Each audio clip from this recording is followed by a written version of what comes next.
Throughout the ages, the Islamists never hesitated to protest against the oppression of the tyrants. They never accepted the way of appeasing the autocratic rulers. Never did they become anyfoot's licking slaves. They always held their heads up high and voiced the truth. They sang the songs of justice and freedom, and just for this reason, they always faced harassment and oppression from the state. Through such struggle and self-sacrifice, they set shining examples of inspiration and spirit.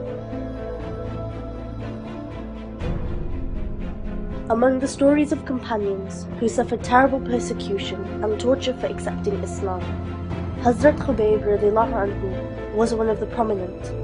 The Meccan unbelievers put him to death for no crime, but he was never afraid, even at his gallows. Instead, he requested to be given the chance to pray 2 rak'ah of prayer. After finishing the prayer, he said to the unbelievers, "You may think that I was lengthening the prayer in fear of the death, but I swear to Allah that only for this reason I have shortened my prayer." He was repeating the Shahada as he approached the death, and was saying, "O Allah, destroy the strength and power, and never forgive any one of them." Then the unbeliever spectators burst into laughter, and turned the martyrdom into an animalistic celebration.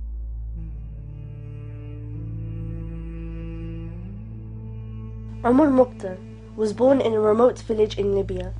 Starting from 1920, he had fought against the Italian aggressors for almost 20 years.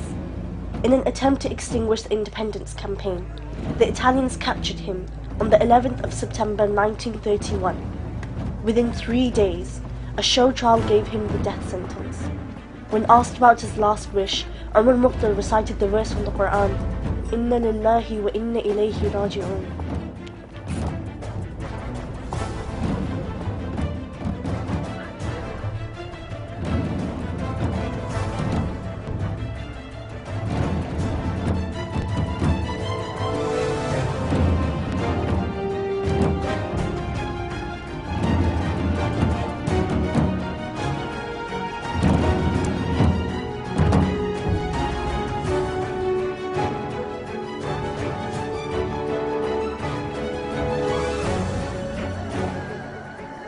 At the age of 70, he demonstrated to the world how to stay firm, even at the moment of the last breath, and hold onto the truth fearlessly.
Imam Hassan al-Banna was a social and political reformer in Egypt.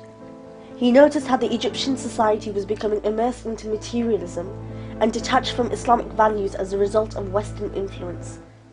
وإني على ثقة من طريقي إلى الله رب السنا والشروق فإن عافني السوق أو عاقني فإني أمين لعهد الوثيق He established the Muslim Brotherhood with the help of 6 other Islamic personalities, and Muslim Sisterhood with the help of some sisters. This had made the rulers at the time very nervous. They tried to stop this movement by arresting and torturing Imam Hassan al-Banna repetitively. Finally, by the order of the rulers, Imam Banna was shot dead on the 11th of February 1949. After being shot, he was refused admission into any hospital and died from bleeding. Even his burial was done so hurriedly that his own brothers were not allowed to attend that funeral. His 90-year-old father finished the burial on his own. Afterwards, the police began a strict searching of the area inside the local mosques, so that no one could pray for him or display any condolence and or express any sympathy for him. Sayyid Qutb Shahid was a writer, educationalist, Islamic ideologist and a poet. He became the editor of the Muslim Brotherhood journal Ikhwan al-Muslimin in 1954. He had been writing criticism against the oppression and tyranny of Gamal Nasser's pharaonic rule. He was a vocal critic of the oppressive regime. Nasser's government shut down the journal very soon, and the Muslim Brotherhood was banned, using a trumped-up attempt staged by the intelligence to kill Nasser. Most leaders of the Muslim Brotherhood were arrested and tortured. Sayyid Qutb was jailed for 15 years by a show trial.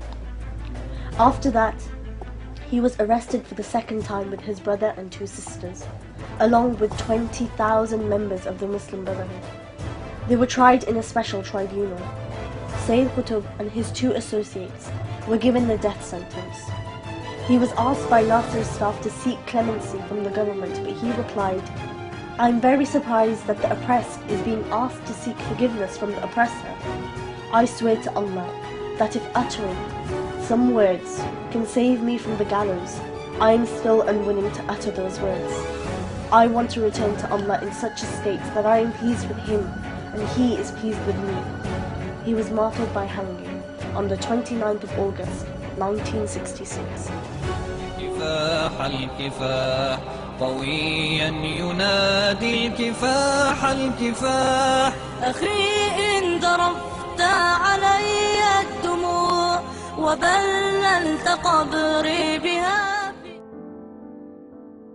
The scene has not changed even after the century has ended. The clash between the tyrant rulers and the Islamic leaders is an everlasting and universal one. Even in this 21st century, the oppressive rulers, in their pride of power, using democratic masks, are trying to eliminate the leaders of the truth. But the truth can never be suppressed. Abdul Qadir Mullah was a prominent leader of the Islamic movement in Bangladesh. He demonstrated his brilliance and merits throughout his student life. He earned the gold medal both in his honors and masters examinations from the most prestigious Dhaka University. At the beginning of his career, he was a teacher and even a principal at various academic institutions. In 1981, he became the executive editor of the Daily Sangam newspaper. He was elected twice as the Secretary General of the Dhaka Journalists Union.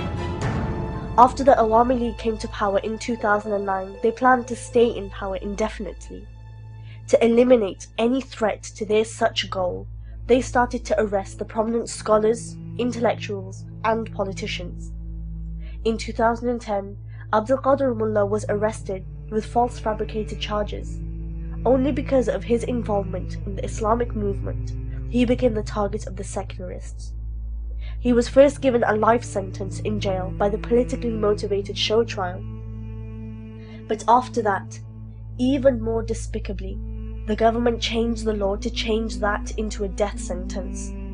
Despite worldwide condemnation against this, the government hurriedly hanged Mr. Abdul Qadir Mullah on the 12th of December 2013. When asked to seek forgiveness from the president, he rejected that firmly and said with a firm conviction, "I have never committed any crime. So, my head was always held up high, and it will always remain up high. You will never see tears in my eyes." He said to his children, "You will take the revenge, not physically, but by establishing the Islamic rule in this country." The tyrant regime and its supporters are celebrating this barbaric injustice like animals. They want to extinguish the light of truth with a single blow.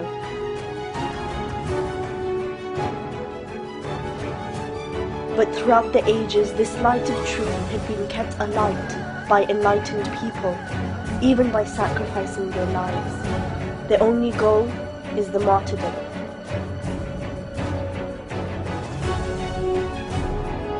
Like the Bengali national poet Nazrul Islam says, "Let them go for the life of slavery, but we want the martyrdom. They are always afraid of death, but we search for the death."